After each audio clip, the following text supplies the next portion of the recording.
এই মুহূর্তে ধর্মতলা ছবিটি ঠিক কেমন দেখে নেব।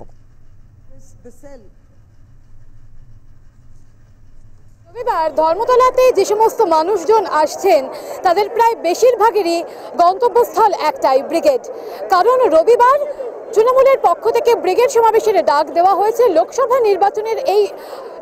নির্বাচনের আগে এই ব্রিগেড কার্যত শক্তি প্রদর্শনের ব্রিগেড, এবং এই জনগর্জন যেটা বলা হচ্ছে তৃণমূলের পক্ষ থেকে, সেই ব্রিগেডের মাঠে একেবারেই তৃণমূল কর্মী সমর্থকদের গর্জন দেখানোর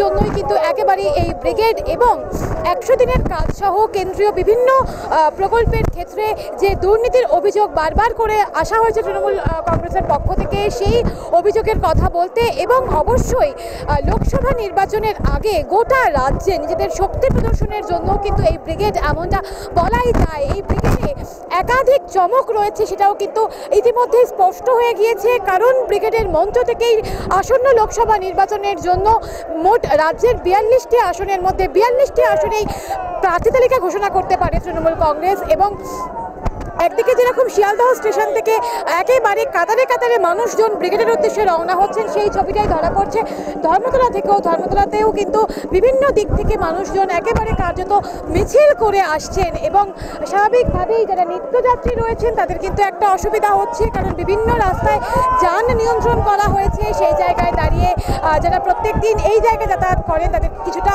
অসুবিধা হচ্ছে, কারণ বিভিন্ন জায়গায় যেতে দেওয়া হচ্ছে না। কিন্তু সার্বিকভাবে রবিবার একেবারে গোটা শহর যে তৃণমূল কর্মী সমর্থকদের দখলে, এমনটা বলাই যায়। ক্যামেরায় জয়ন্ত চক্রবর্তীর সঙ্গে সায়ন্তিকা বন্দ্যোপাধ্যায়, আর প্লাস নিউজ, কলকাতা।